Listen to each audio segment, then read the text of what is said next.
I'm really stoked about class today. I'm stoked about class because I think there are some important, fundamental principles that we as Christians bring into the world that we often do not know or understand. In some ways, the class that I'm beginning today and will take probably another 2 weeks to teach,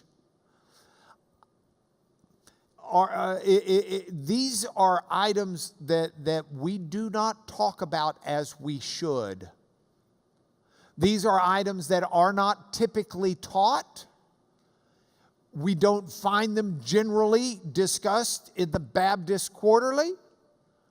We don't find them generally discussed. It's not something you've got time to do in a sermon.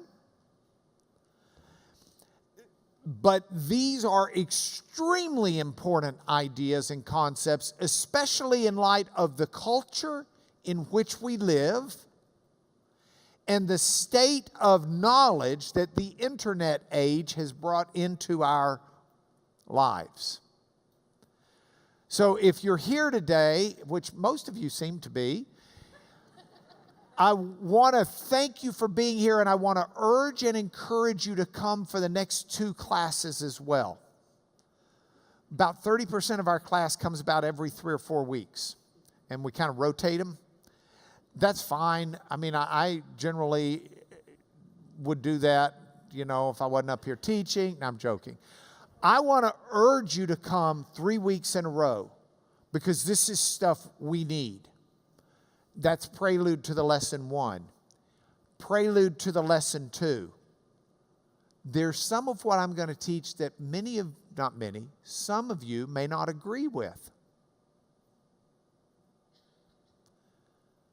I don't care. I'm going to teach it anyway because I deeply and fervently believe in what I'm teaching.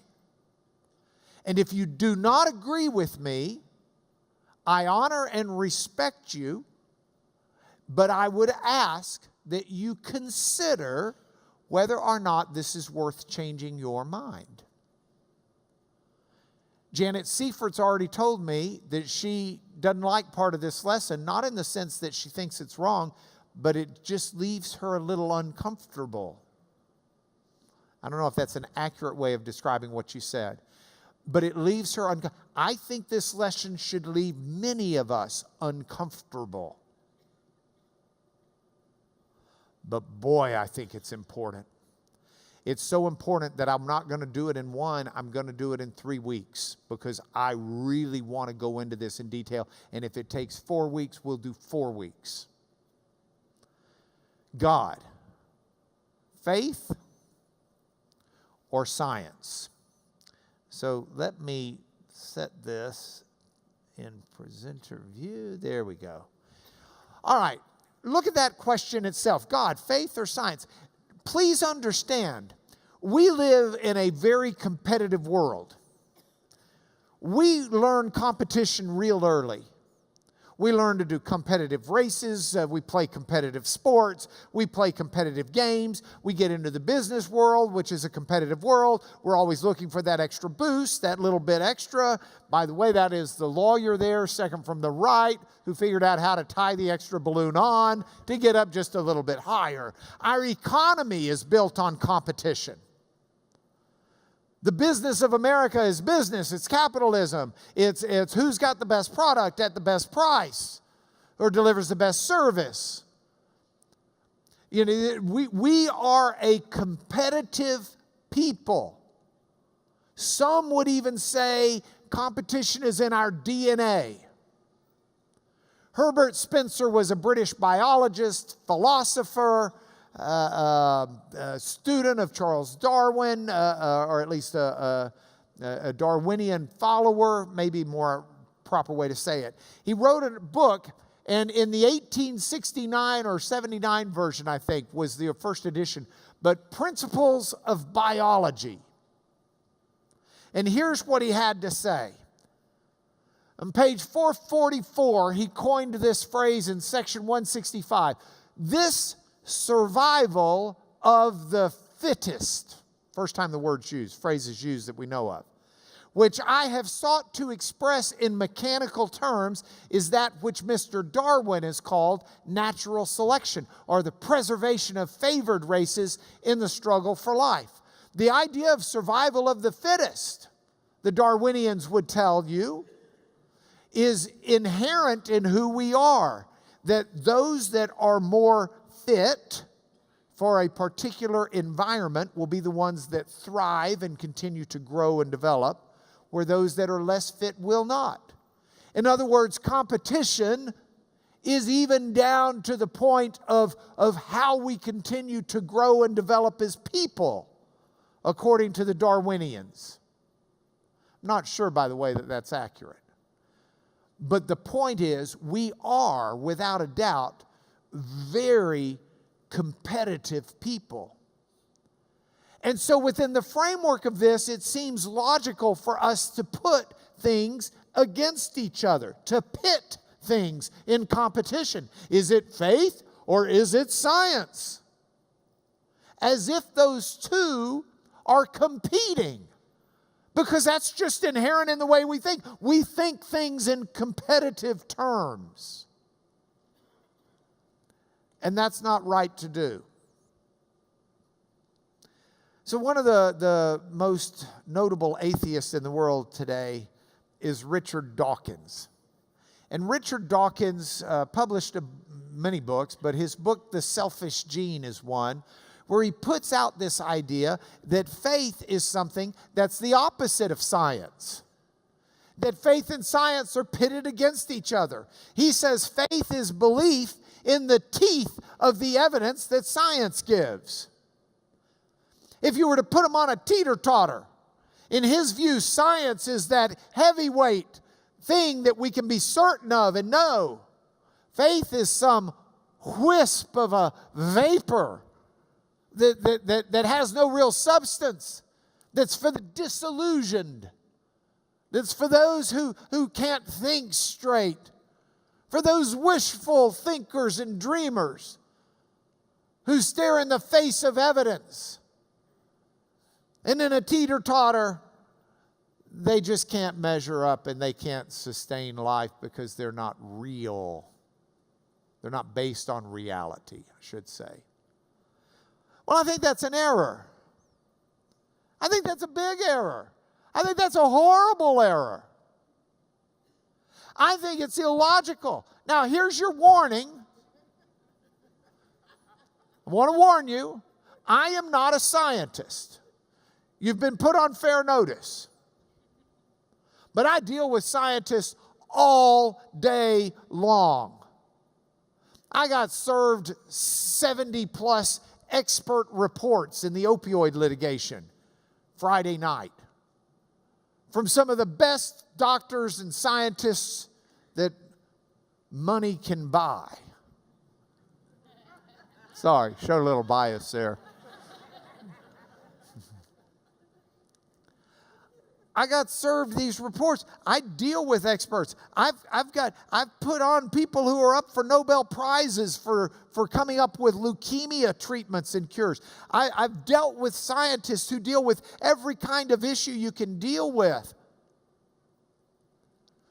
And I not only deal with them to help me prove a case and to educate me and to teach me a case, but I deal with them to destroy them on cross-examination. Because they'll bring junk science into the courtroom, or they'll play games with science. So I'm not a scientist. But that doesn't mean that we can't use our common sense and our brains to make good sense of these things. And I want to warn you, don't let anyone put blinders on you and mislead you. Like those horses that have the blinders so they don't get distracted and will go straight. People will try to put blinders on you and try to make you think faith and science are antagonists to each other. That they're in competition, that you've got to choose one or the other. This generally comes up in two areas that cause people panic or concern. And you just say stop on these two areas. But I want to explain to you these areas. It's going to take time. I won't get into all of the implications this week. This is why this lesson is going to take a couple of weeks to unfold. But the first area of concern, or one of the two areas, is the whole question of creation versus evolution. It's Mother's Day. I can remember Mom was rocking Holly, who's the runt of the family. I mean, my baby sister. And I was 8, almost 8, when Holly was born. So I was probably around 8 years old when this conversation took place. But I remember where we were seated, where I was. Mom was seated, and she was rocking Holly. And I wanted to know, okay, so where do we come from? And Mom tried to explain as best as she could that, we come from Mom and Dad. Well, where do y'all come from? Well, that's grandmother and granddad. Well, where did they come from? And like a kid, I could just keep going back and back. And Mom had the patience of Job to keep going back and back with me. And finally getting us to Adam and Eve. I said, well, where did they came from? Well, God made them. Well, where did God come from? Well, that's the thing about God. God didn't come from anything. That's why God is God. Well, I don't understand that. How can something not come from something and just automatically be there? And she said, in this created world, that cannot happen. And we have trouble understanding it because everything we know is something that is created. But that is what God is. God is the uncreated. Okay, that was good enough for me. I was ready to go out and play. Now, the evolutionists don't get away from that. They might be able to say, well, it's not Adam and Eve. They might say, okay, well, some primate, some distant cousin of humans and apes. Okay, well, where did the primate come from? Well, from another primate, from another primate, from another primate, from another primate. Finally, you're going to work your way past the primates. Ultimately, you can work your way back to a fish climbing out of the water, I guess. Ultimately, where'd the fish come from that made it out of the water? Well, it came from, and finally, you're going to get back to the primordial soup here on this planet where the proteins decided in some nice way to coalesce into something that gets zapped by energy and somehow becomes life. We don't know exactly. Or maybe some of the astrobiologists will say it came here from a comet or something that smashed into the earth, but then you've still got, all right, well, how'd the life come that was on the comet?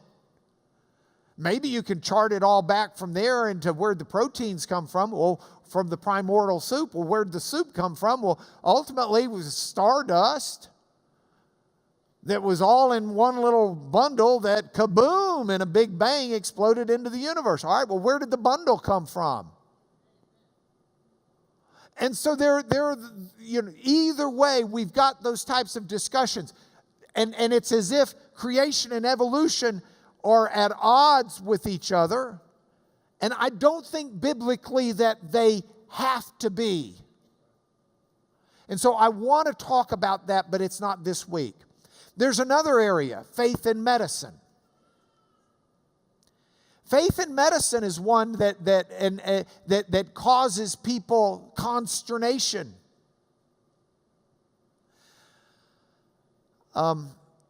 Edward Fudge, who's passed away, and I were walking to eat lunch one time in downtown Houston, and we walked past a man who was seated there with a cup, and he had no legs. His legs had been amputated. And Edward said to me, he said, man, I have such a great desire to go up to him and say, silver and gold have I none, but what I have give I thee. In the name of Jesus Christ, rise up and walk. You read the Bible and you read about all. Take the Gospel of Matthew. The first chapter's genealogy the birth of Christ. Then we move into the going to Egypt and coming back. And then we get into the ministry of Jesus, and it begins with John the Baptist's ministry. And after Jesus is baptized, he goes off into the wilderness to be tempted. He comes back, and he begins that tremendous Sermon on the Mount. It includes teaching the apostles how to pray, or his disciples how to pray. It's got, an eye for an eye and a tooth for a tooth. I tell you, this, that, and the other. Magnificent Sermon on the Mount. Now, you've made it through 7 chapters of Matthew. Chapter 8, the first one after the Sermon on the Mount, is the one of substance. But it's been forecasted already before the Sermon on the Mount with this overall statement of the ministry of Jesus. Matthew 4:23, he went throughout all Galilee, teaching in the synagogues and proclaiming the good news of the kingdom and healing every disease and every affliction among the people. By the way, good passage to indicate that every in the biblical languages means a whole bunch. Okay? Every disease and every affliction among the people. And then you get to chapter 8 where it starts showing it, and the chapter starts out, he heals a leper. Then he heals a paralytic. And then there's a woman who's in bed infirmed with a fever and sickness, and he heals her, and she gets up immediately. Then there's a crazy dude who's inhabited by demons, and he restores sanity. And in the midst of all of that, he speaks to a storm and just calms it with his words. That's the miracle worker of Jesus in chapter 8. And you sit there and you say, well, okay. And when Jesus does this, he links it to faith with these passages. Go and let it be done to you as you've believed. I mean, what gives here? That's an incredible story. That is our faith. We believe that he's the great physician. We believe God can heal. We read about it over and over in the pages of this book, Old Testament and New.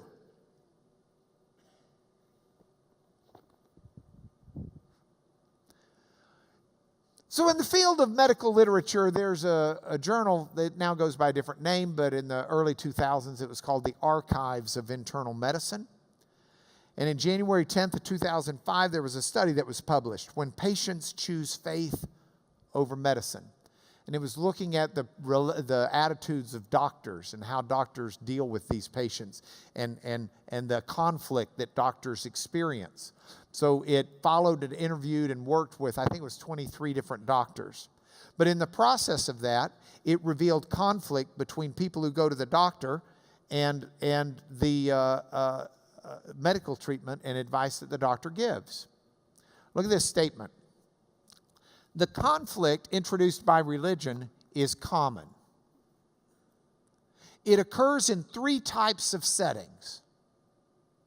The first setting are those where your religious doctrines directly conflict with medical recommendations, like Jehovah's Witnesses not wanting blood transfusions.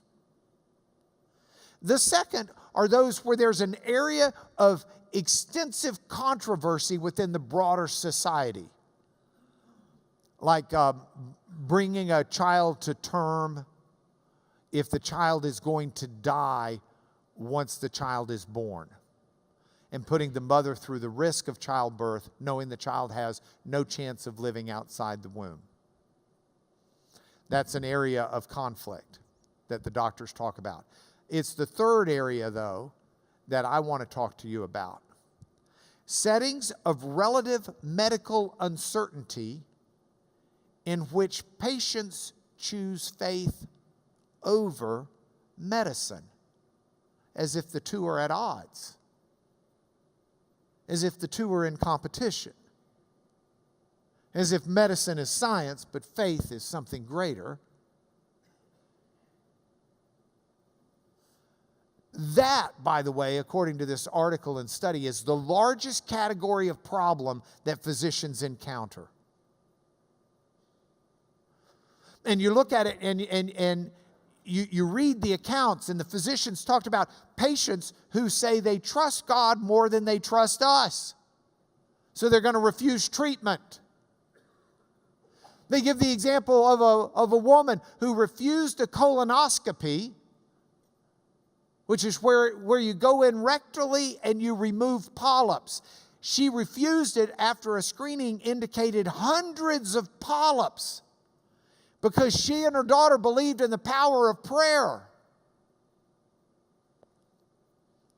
The exam shows hundreds of polyps that will develop into cancer if they're not removed, and she won't go through the removal because she's going to pray about it instead and trust God. There are countless people who refused or delayed treatment for conditions, just saying it's in God's hands. I'm just not going to deal with it. I don't have to worry about it. It's in God's hands. There is another set that refused important tests, saying, quote, I know God will provide. I don't need that test. There was a lady who was diagnosed with breast cancer who declined treatment, saying instead she's simply going to pray about it.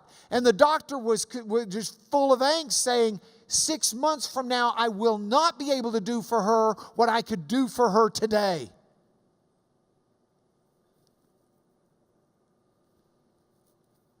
All of this is I'm diagnosing the problem in a minute, but right now I'm setting out the symptoms. This is the problem. This idea, does God expect us to be people of faith or people of medicine and science? That's a bad question. That question buys into the Richard Dawkins and others of this world who argue that faith and science are opposite ends of a teeter-totter. That is not the biblical view. They are not opposite ends of a teeter-totter.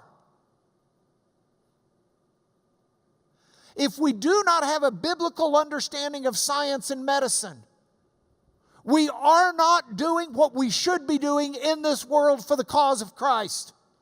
That's my conviction. I want to say it again. I want this engraved in your heart. If we do not have a biblical understanding of science, we are not doing all we can be doing for the cause of God.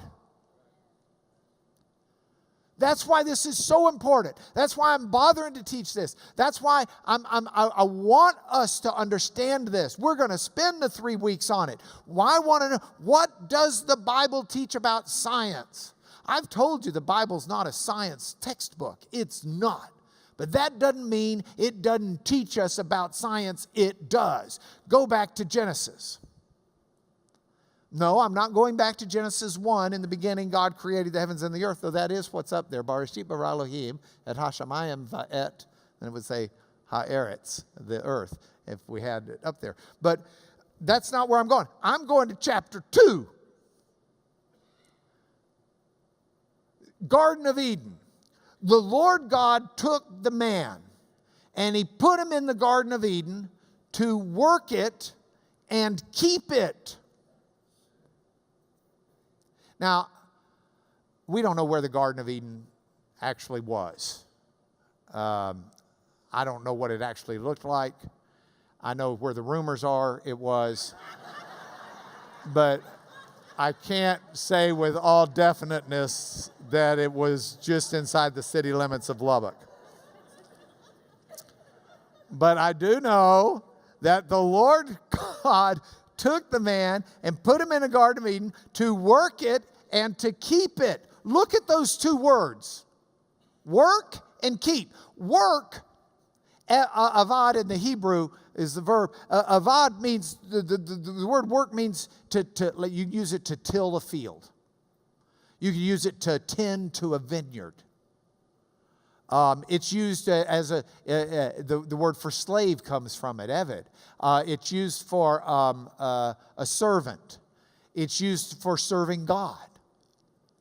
So when Adam is told to work the garden, to work the earth, he's being told to manage it, to tend to it, to do what needs to be done for it. And he's got the resources and he's got the ability before the fall to do that very thing. And that's what he's there to do. But he's not only to work it, he's also there to keep it. Keep it. The word that's translated keep is a Hebrew word. Shamar is the word. If you take Hebrew class, you learn it because it's the word that you use to learn many of your verb paradigms from. Shamar ti, shamar ta, and you just learned out of ba, ba, ba, ba, ba. It's got a full range of semantic meaning. It means to guard something. It means to have responsibility for something. But inherent in the meaning, deep within the meaning, is the idea of watching something intently and intelligently and paying attention to it. And there are passages where the word is used. I want to show you a couple of them. 1 Samuel 1:12. Let me just do it. Well, now I'll show you.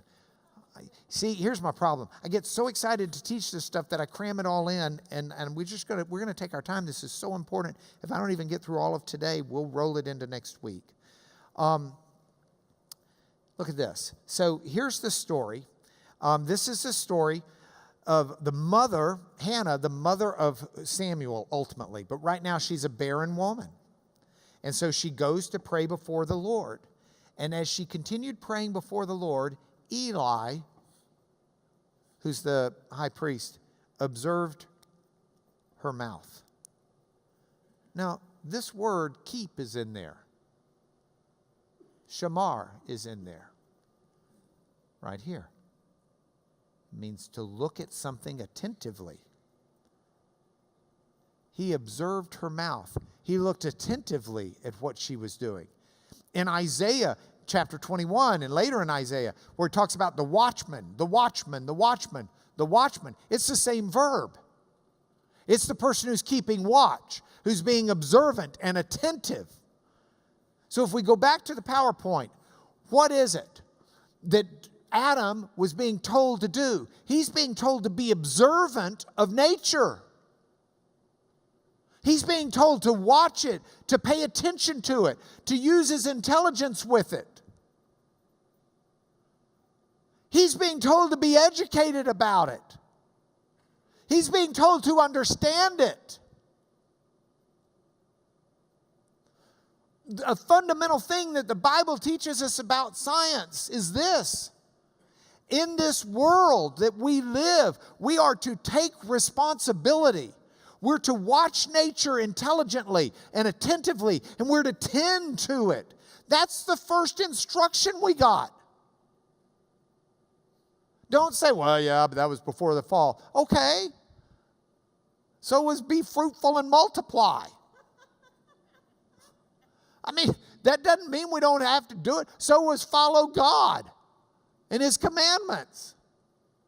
So was being made in His image. That's still our responsibility. We are to watch this world. We're to look at it. We're to observe it intelligently and attentively. We're to tend to it, to use it. This idea, take responsibility. Watch nature intelligently and attentively.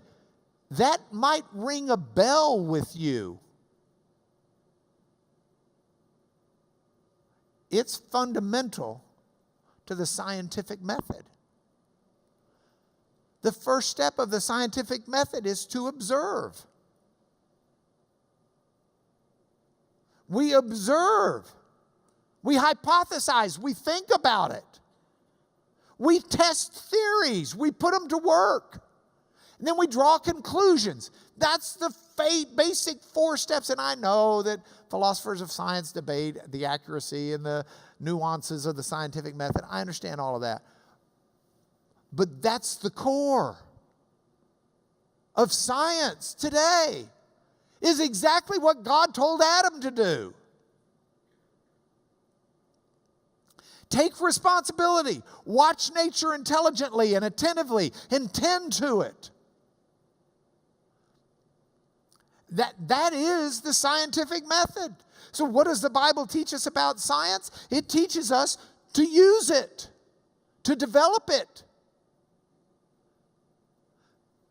But there's more to the story than this too. And if we stop the story there, we're not doing this right.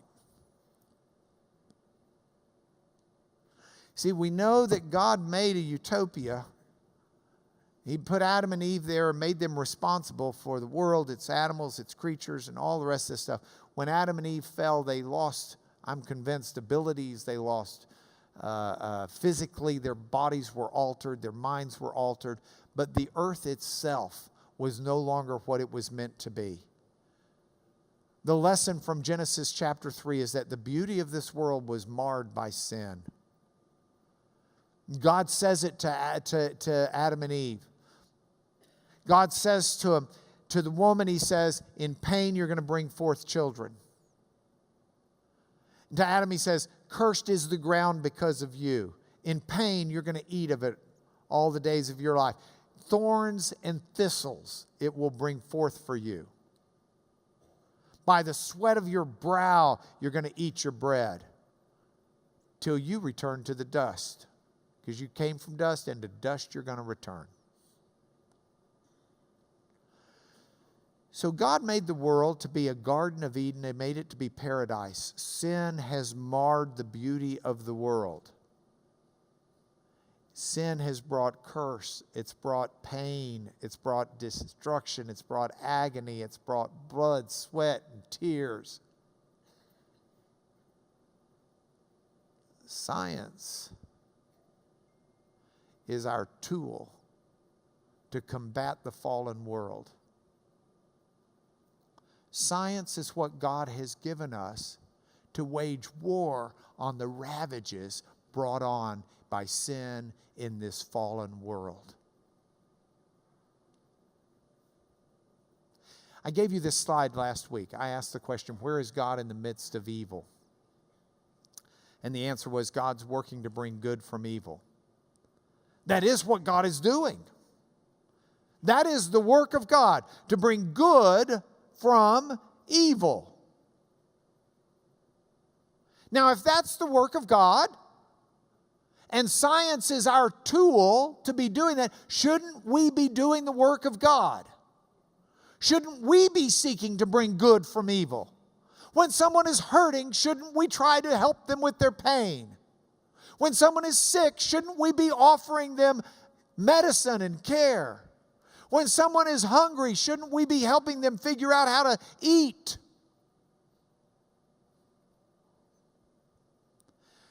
We live in a world where people are destined for death. But faith and science are on the same side of the teeter-totter. The other side of the teeter-totter is what this world is like.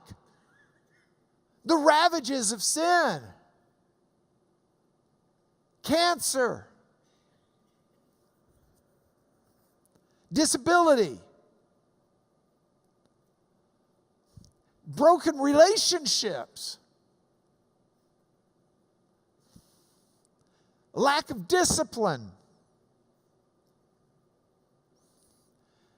mosquitoes, roaches. I mean, there are things in this world that are not good, that God does not like, that are not part of His design, and science is a tool for the faithful to use who are convinced that God did not leave us in this world with a pat on the back saying, "Go be warm and filled." I'm going to tell this story again next week. You may have already heard the story. I'm just warning you, I may tell it the next 3 weeks in a row. Big flood. Big flood. Everybody's told to evacuate the neighborhood. Big flood. It's coming. One fella decides, hey, I believe in God. I'm going to pray about it. I'm not going to evacuate. Flood waters come. His house starts flooding. Somebody comes by in a boat. Hey, get in, man. Flood's not over. He says, now I've prayed about it. I trust God. I'm going to be okay. See ya. Flood waters rise. He's got to go to his second floor. It's a 2-story house. Goes to the second floor. Another boat comes in. Hey, buddy, get in the boat. The waters aren't done. Your house is going under. He says, no, I prayed about it. I'm going to be okay. See you. God's going to take care of me. The waters continue to rise. Bless his heart, he's got to climb out the window and climb onto the top of the roof. He's standing on the top of the chimney. A helicopter comes, drops the rope down, grab hold of the rope. The waters are still rising. Come on. He says, nope, I've prayed about it. I have faith in God. Go on. Helicopter flies on. Waters keep rising. He drowns. He goes to heaven. He says, God, I am so ticked at you. I prayed, I had faith in you, and you let me drown. And God said, why are you blaming me? I sent 2 boats and a helicopter.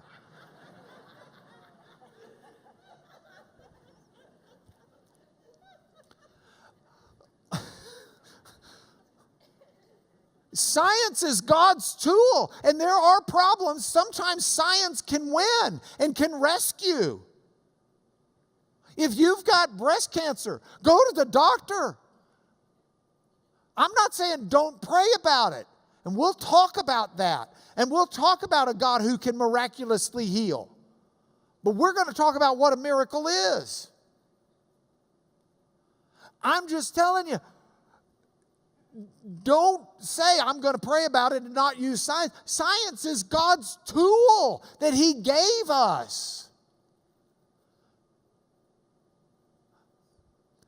It is something He brings to the table for us. Man did not invent science. Woman did not invent science. It wasn't the kind of thing where God just made this world and all of a sudden someone in the Enlightenment woke up and said, Shazam, I think I'm going to invent science. Happy coincidence. It turns out that this is not a magical world after all. That I can use, hey, I can measure gravity. Wow.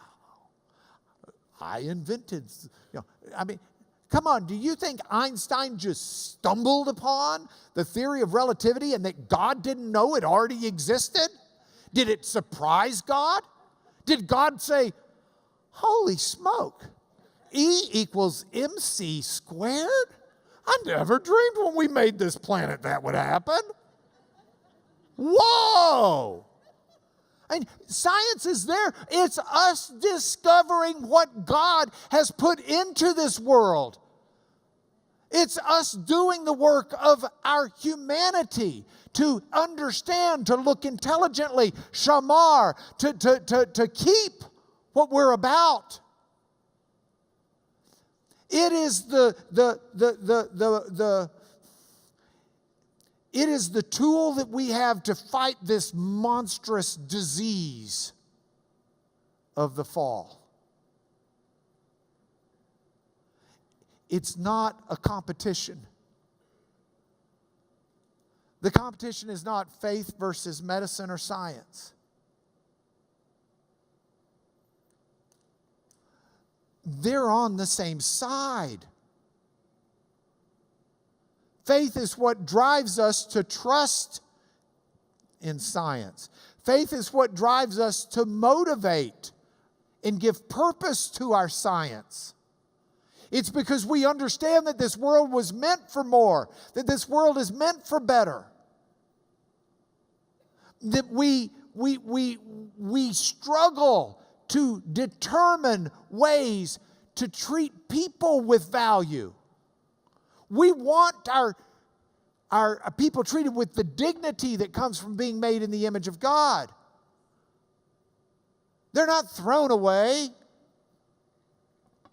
The value of human life cannot be equated to a styrofoam package that packs a takeaway from a restaurant.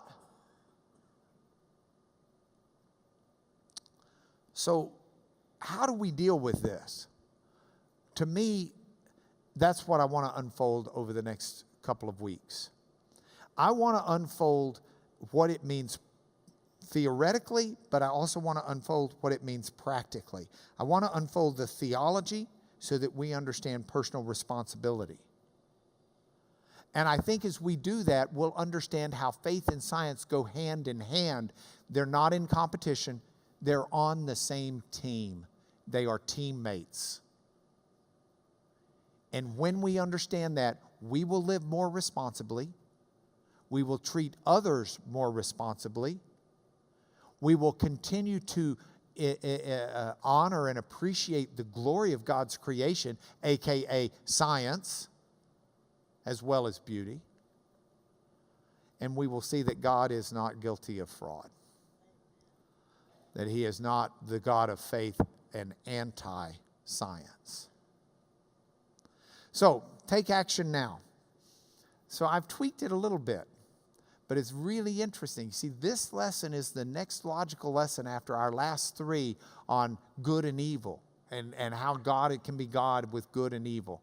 And the passages and the points for home are very similar because the two concepts flow naturally one to the next. First, I want to see the world truly. I want to see the world for what it is. I want to understand it's a fallen world. I know that thorns and thistles are the lot of humanity. But I have no trouble with the idea that science can teach us how to grow better crops. I have no trouble with the idea that irrigation can help us increase our produce. I think there's room for genetic work, but I think that there are lines that clearly have to be drawn, and you've got to be very careful with this stuff if we're going to deal with it responsibly, because humanity does not become God.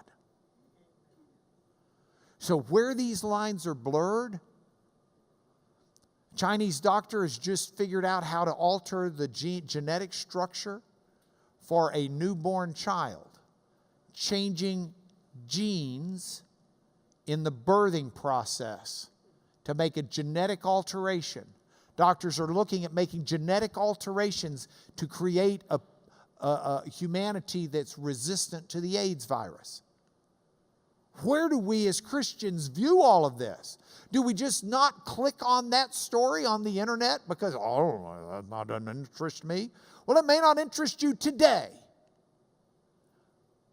But you will reach a point in your life where you are concerned about a health issue or a medical issue for someone you love or for yourself. And all of a sudden, you're going to draw attention to some of this stuff where you haven't before. And as Christians, we need to understand these things, and we need to understand them from a biblical perspective, because there are issues at play that are huge in our world around us. Science is growing exponentially, not linearly. And it needs to be done responsibly. So I want to see the world truly. I don't want to be conformed to this world. I want to be transformed. I want my mind renewed so that I know the difference between what the will of God is and what it isn't. What's good and what's evil. What's acceptable, what's unacceptable. What's perfect, what's imperfect. I want to understand that. Paul told the Romans to get that, to pursue that. You and I need to do the same. Let's commit to doing it. Let's commit to learning this. Come back. This is not what you normally get, because this is not easy stuff to teach. Pastor David would tell you this is important stuff, but it's not the kind of stuff that can fit into a 30-minute sermon. So if you're going to get it, you're going to get it in a place like this, or you're going to get it from reading good material. You'll find this quicker. Next, I want to work for God's kingdom. So, well, God's kingdom's coming. Right now the world stinks. I saw this bumper sticker, and this is, in some people's vocabulary, a little bit crude, so I apologize. I don't consider it that crude, but I didn't want my children necessarily to use it. But the bumper sticker, the idea, with that caveat, I don't mind saying, it said, there is no gravity, the earth sucks. The idea of just like, it's sucking us down into it, but also the expression of the world's not a great place all the time. And I saw that bumper sticker and I thought, okay. Now here's the deal. The Lord's Prayer says we're to pray, thy kingdom come, thy will be done on earth as it is in heaven. So if we want God's will to be done here, we need to take those things that cause people to use those bumper stickers, that cause misery, that cause pain, and we need to try and handle it on earth.